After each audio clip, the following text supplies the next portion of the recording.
Hi, I'm Hannah. I'm Pat. Alondra, Erica, and Yuji. And the topic for this week's Culture Cast is the Japanese animated film Howl's Moving Castle. Today, we have a special guest, Alyssa, who was asked to join us today to learn more about this film. Hey everyone, I'm excited to be here. Happy to have you. Okay, so let's get started. Directed by the internationally renowned Hayao Miyazaki, this film takes place in a fantasy kingdom. The film follows the story of a girl named Sophie. Who's Sophie? Sophie is a responsible yet plain 18-year-old girl who, on her way to visit her sister, encounters a mysterious wizard named Howl. This encounter arouses the evil Witch of the Waste, who then transforms Sophie into a 90-year-old woman. The curse prevents her from telling anyone of her condition. So what does she do? Well, seeking for a cure, she flees into the hills. Along the way, Sophie meets a scarecrow. She also passes a mysterious moving castle and enters it. Oh, that's risky. What happens when she goes inside? Well, in the castle, she meets an enchanted fire demon named Calcifer, who uses his abilities to power and move the castle. Calcifer recognizes that Sophie has been cursed. Does he do anything about it? Well, he offers to break the curse she's under in exchange for her help in breaking the contract that he's under. This contract that Calcifer made with Howl keeps him bound to the house. When Howl comes home, Sophie announces that she is the castle's new cleaning lady hired by Calcifer. Meanwhile, in Sophie's home country, a war has started against a neighboring town because of the disappearance of the realm's crown prince, and Howl is summoned by the king to fight in this war. Does he do it? Not exactly. Howl comes up with the idea to send Sophie to pose as his mother to announce to the king that Howl is a coward and would be useless in the war. Once she's back at the palace, Sophie meets the Witch of the Waste. The Witch of the Waste is drained of her powers by Madame Solomon, Howl's former mentor, as a punishment for having a demon within her. The Witch of the Waste reverts into a harmless old woman with little memory of her past. Madame Solomon tells Sophie that Howl will meet the same fate if he does not contribute to the war. As Sophie argues Madame Solomon's proposal, Sophie temporarily changes back to her younger self, but then shortly after regresses back to her older persona.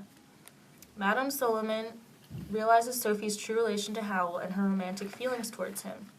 Afterwards, Howl arrives to rescue Sophie while Madame Solomon tries to entrap Howl. However, with Sophie's help, they manage to escape. Sophie learns that Howl has many different identities other than his human form due to his internal demons. Meanwhile, Madame Solomon uses many tactics to try to get into the castle, including bribing Sophie's mom into bargaining her. Because of the war, Sophie moves everyone out of the castle and removes Calcifer from the fireplace, destroying the castle. The Witch of the Waste, who has been traveling with them, discovers Howl's literal heart within the flames of Calcifer. The Witch of the Waste then captures the heart, holding on to it and refusing to let it go. Sophie then pours water on Calcifer to make the witch let go of the heart, which ultimately causes Calcifer to lose his power.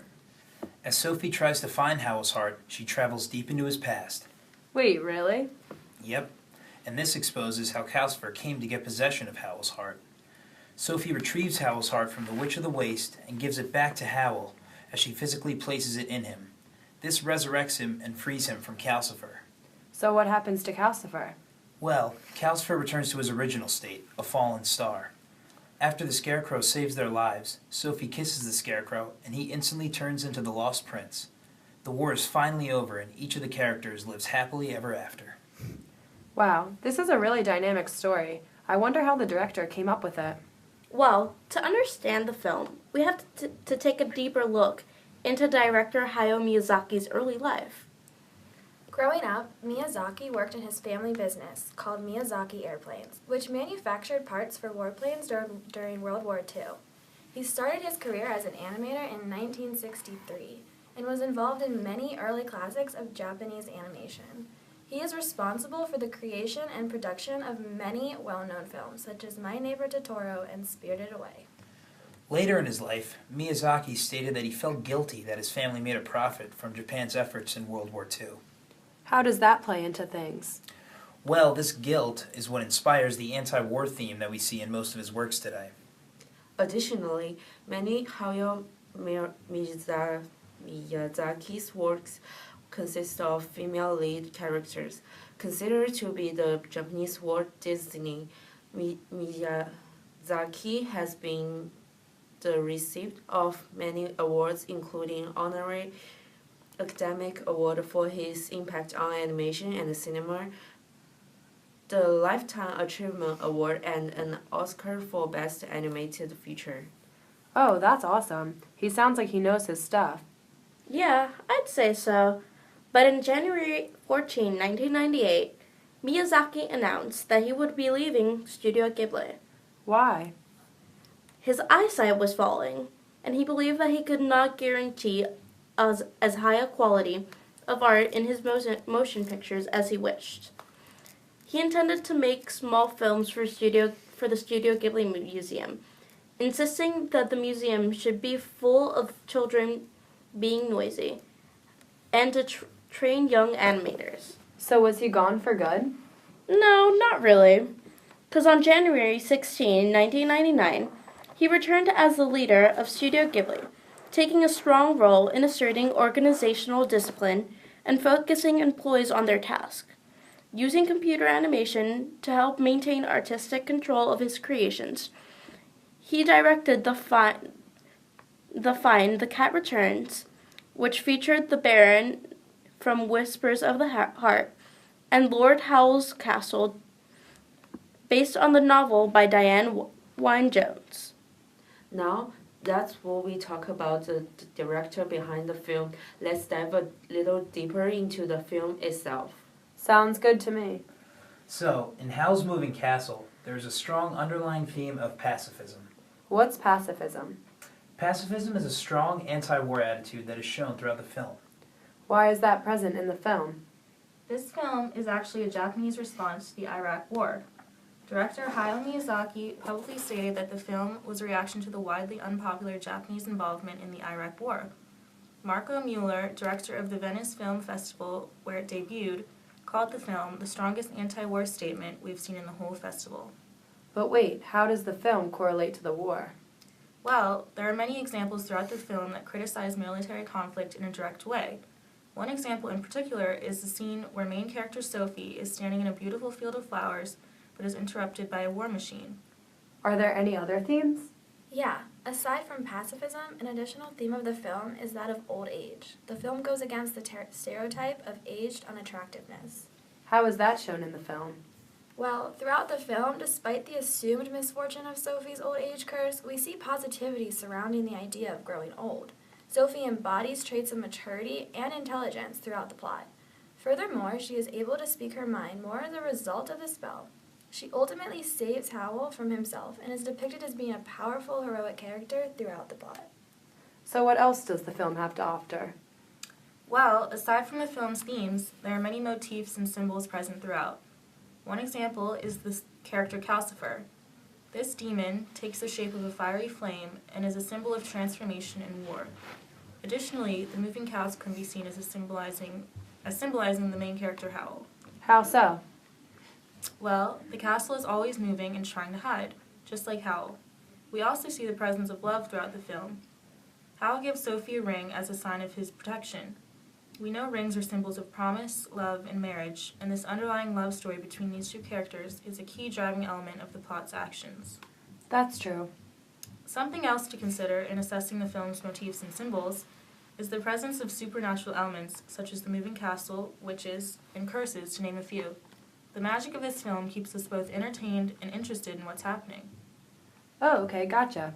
Is there anything else about the film that I should know? Well, another thing to consider in analyzing this film is its inclusion of many Western and Disney features. Like what? The recognizable Western elements include the transformative power of true love and some helpful magic sidekicks. In this case, the talking fire Calcifer and the Oz like Scarecrow. Its plot resembles many other Disney movies such as Beauty and the Beast because of the transformation of the character, The Wizard of Oz because Sophie sets out on a journey and meets a scarecrow, Alice in Wonderland because of a scene where Sophie falls, and The Princess and the Frog because of the transforming powers of the film's final kiss. Wow, those are some weird coincidences. One area in which the film doesn't embody traditional Western elements is the large presence of feminism. Wow, that's interesting. How? Well, that's a large focus on female characters. The movie conveys the idea that women cannot be simply categorized or stereotyped. Rather, female characters have very diverse characteristics and strong beliefs, which unfortunately is not common in typical Western movies. The main character in the movie, Sophie, is a female who journeys through the movie overcoming obstacles and saving the others in a powerful, heroic nature. Yes, go Sophie. Can you tell me more about the form of the movie? Well, as far as form goes, the most obvious and principal aesthetic element in this film is it being animated. We felt that the film's animated form evokes a juvenile sense to the movie, which ultimately sets the film apart from some of the more mature works we've read and watched in class. However, despite its juvenile form, the film speaks for a much more mature message, including Miyazaki's theme of pacifism. In a cultural context, the film incorporates many Western elements, even though it is a Japanese film. Wow, so much analysis. I definitely learned a lot today. That was the goal. I look forward to watching the movie. I appreciate you guys having me here today. Anytime. It was great to have you. Well, for all those tuning in, that's it for us today. Join us next time as we explain to our guest, Henry Morello, the short story A Romantic Weekend.